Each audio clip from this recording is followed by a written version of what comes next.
ги съжалявам.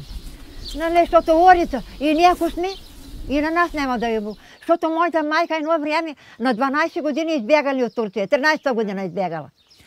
И като бегала, босичка, дибидо с босичка и се стрепнала и нофтото и изфръкнало от кръчето. И текнало кръв в крака и стенала на пато да реве. И ревала на пато. Обаче турали пръст да спрат кръвта. И баща й водили една бяла кобила, дядо Кръстю. А че ga качили на кобилта, враз багажо, та куртолясала.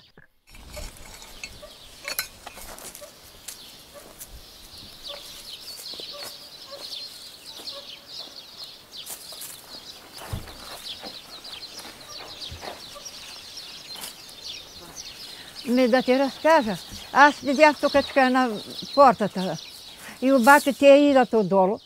И малките дечица плачат горките. И идат. И аз по-нашо ги питам, защо плачете? Сакам, че ще ми продумнат децата. Ама не, той един вика, не.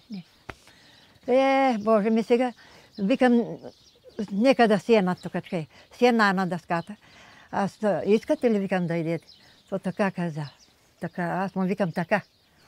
И те викат така. Додев, имах нарязан хляб, имаше и сирене. Вземах цялия хляб.